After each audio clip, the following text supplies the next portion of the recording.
Hello dear students, welcome to EduHub Bangla official YouTube channel. WBSSC group C group D notification কিন্তু already বেরিয়ে গেছে। সেখানে কিন্তু একটা বৃহৎ সংখ্যক student group C group D পোস্টে চাকরি পাবে বলে সকলের ধারণা।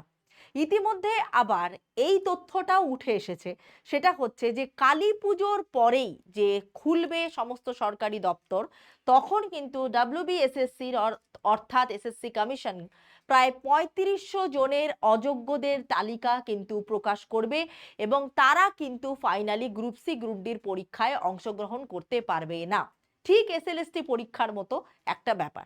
এবার এই গল্প আর এই ঘোটালাটা কেন উঠে আসছে বা অযোগ্যদের কেনই বা আগে থেকে চিহ্নিত করে একটা স্বচ্ছতার ভাবমূর্তি প্রকাশ করা হচ্ছে, তার পেছনে রয়েছে একটা কাহিনী। পুরো গল্পটা জানাবো তার আগে অবশ্যই এই চ্যানেলটাকে সাবস্ক্রাইব করতে হবে, লাইক করতে হবে, শেয়ার করতে হবে। বহু জনের বহু কনফিউশন এই ভিডিওটার মাধ্যমে আজকে ক্লিয়ার হবে। তো অত্যন্ত গুরুত্বপূর্ণ ভিডিও, ছোট্ট ভিডিও, স্কিপ করবে না কেউ। সবার আগে যে কথাটা বলবো সেটা হচ্ছে এই মুহূর্তে দাঁড়িয়ে বেসিক্যালি ৮,৪৭৭টা পোস্টের বিজ্ঞাপন কিন্তু বেরিয়েছে, যার আবেদন চলবে ৩রা নভেম্বর থেকে ৩রা ডিসেম্বর পর্যন্ত। মোটামুটি পরীক্ষাটা ২০২৬ সালের শুরুর দিকে হওয়ার একটা পূর্ণ সম্ভাবনা আছে। এবারে তার মধ্যে গ্রুপ সি ২৯৮৯ আর গ্রুপ ডি ৫,৪৮৮ জনের।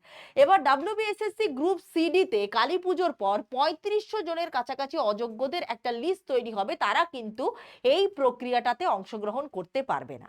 এবার ২০১৬ সালের যে প্যানেল বাতিল হয়েছিল, সেই প্যানেলে গ্রুপ সিডি কর্মীদের মোটামুটি চাকরি গেছে ১০,৩৪৮ জনের। এই ধারণাটা তৈরি করা হয়েছে যে তাদের চাকরিটা যাওয়ার একটা অন্যতম কারণ হচ্ছে তারা কারচুপি করে চাকরিটা পেয়েছে।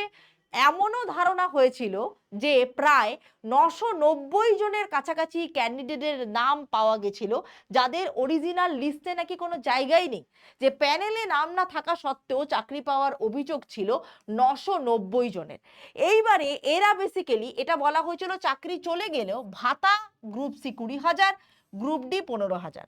এবার এত বছর চাকরি করার পর তাদের যদি ফাইনালি চাকরিটা চলে গিয়ে থাকে, তাহলে তাদের যে দুরবস্থা পরিস্থিতি হয়েছে সেই দুরবস্থার দায়িত্বটা কে নেবে?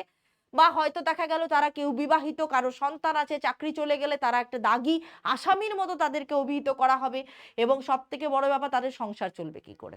তো আমাদের মাননীয় মুখ্যমন্ত্রী তিনি কিন্তু একটা জায়গায় জানিয়েছিলেন যে যাদের চাকরি চলে গেছে, যেসব অযোগ্য শিক্ষকদের বা কর্মীদের, তাদের আবার নতুন করে তারা যাতে গ্রুপ সি গ্রুপ ডিতে চাকরি পায় তার একটা ব্যবস্থা করা গেলেও যেতে পারে।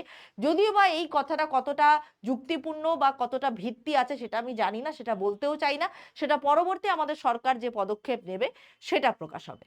এর মধ্যে গল্পটা হচ্ছে যে এই ভাতা নিয়ে তো একটা গন্ডগোল উঠেইছে, কারণ অলরেডি সুপ্রিম কোর্ট, হাইকোর্ট মামলা ঘুরে সবকিছু মিলিয়ে অনেক সময় ভাতা বন্ধ করে দেওয়ারও কিন্তু আর্জি জানানো হয়েছে বা আর্জি গ্রহণ করা হয়েছে। এইবার একটা বৃহৎ সংখ্যক আবেদনপত্র জমা পড়েছিল ২০১৬ সালে, প্রায় ১৮ লাখ।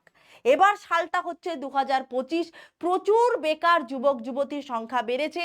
কেউ BEd, MEd, MA, MPhil, PhD করে বসে আছে, তারা চাকরি পায়নি। তারা কেউ প্যারা টিচার, তারা কেউ কন্ট্রাকচুয়াল টিচার, কেউ বা কলেজে পড়াচ্ছে। তো সুতরাং সব থেকে বড় ব্যাপার যে এইবারের আবেদনটা হচ্ছে প্রায় ২৫ লক্ষের কাছাকাছি হবে বলে একটা ধারণা করা হচ্ছে।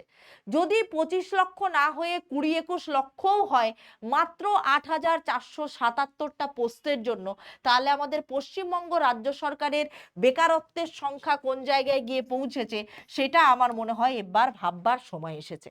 তবে তার আগে মনের মধ্যে একটা দুরু দুরু ভাব কিন্তু অলরেডি শুরু হয়ে গেছে, যারা অযোগ্যদের লিস্টে নাম আসতে পারে বলে নিজেদের নাম ভেবে শঙ্কায় ডুবে গেছেন।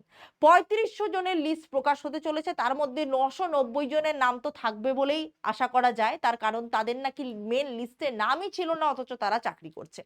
তো প্রচুর জায়গা থেকে আমি অলরেডি ফোন কল পাওয়া শুরু করেছি যে আমাদের এডুহাব বাংলা চ্যানেলে, যে গ্রুপ সি গ্রুপ ডির ফাইনালি অযোগ্যদের লিস্টটা কবে বার হতে চলেছে, তার কারণ যদি চাকরি চলে যায় তাহলে সেক্ষেত্রে কিন্তু আমাদের সংসার চালানো বা আমার ছেলে মেয়েদের ভবিষ্যৎ কিন্তু জলাঞ্জলি হয়ে যাবে। তো সব থেকে বড় ব্যাপার হচ্ছে কালী পুজোর পরেই তাহলে মোটামুটি বলা যেতে পারে একটা বড় সড়ো ব্রেকিং নিউজ আসতে চলেছে, কারণ এই লিস্ট যখন প্রকাশ হবে প্রচুর জনের চাকরি কিন্তু রাতারাতি চলে যাবে বা প্রচুর জন এই পরীক্ষাটা তার দিতেই পারবেন না, কারণ তারা এই পরীক্ষাটার প্রসিডিওর থেকে বা ভবিষ্যতে চাকরি পাওয়ার সম্ভাবনা থেকে সম্পূর্ণ দূরে সরে আসবে। তো এই ছিল আজকের তথ্য। বেসিক্যালি যাদের চাকরি গেছিল তার মধ্যে গ্রুপ সির সংখ্যা ছিল 1255 জন এবং গ্রুপ ডির সংখ্যা ছিল 2139 জন। তবে সিডি কর্মীদের চাকরি কিন্তু না, হিসেবটা ঠিক মিলল না। বেসিক্যালি গ্রুপ সি গ্রুপ ডির টোটাল অস্থায়ী কর্মীদের চাকরি গেছে প্রায় 10,348 জন, এরকম একটা ধারণা করা হয়েছিল। যদিও বা এই পরিসংখ্যানটা আমাকে একটু মিলিয়ে দেখতে হবে, যদি আমি ভুল বলে গিয়ে থাকি তাহলে আমি ক্ষমা প্রার্থী। এটা আবার আমি নতুন করে এই তথ্যটা সংগ্রহ করে আমি প্রকাশ করে দেব। তবে আমার যেটুকু মনে হয় সেটুকু হচ্ছে, যেটা মেনলি আমার বলার কথা সেটা হচ্ছে এই 3,500 জনের লিস্ট আউট হওয়ার পর আলটিমেটলি পরিস্থিতিটা কোন জায়গায় গিয়ে দাঁড়ায় সেটাই হচ্ছে দেখার কথা। তো আপনাদের মতামতটা প্রয়োজন, অবশ্যই ভিডিওর নিচে কমেন্ট করে জানাবেন। আমি আবারও বলছি, এই তথ্যটা বেসিক্যালি গত পরিসংখ্যানে কতজনের চাকরি গেছে গ্রুপ সি গ্রুপ ডির এক্সাক্ট ডিটেলসটা আমি চেষ্টা করব ভিডিওর কমেন্টের নিচে আবার করে জানিয়ে দেওয়ার। এবং আজকের ভিডিওটা এই পর্যন্তই। নতুন খবর আসলে আবারও আপডেট দিচ্ছি। Thank you so much. আপনাদের মতামত জানাতে ভুলবেন না।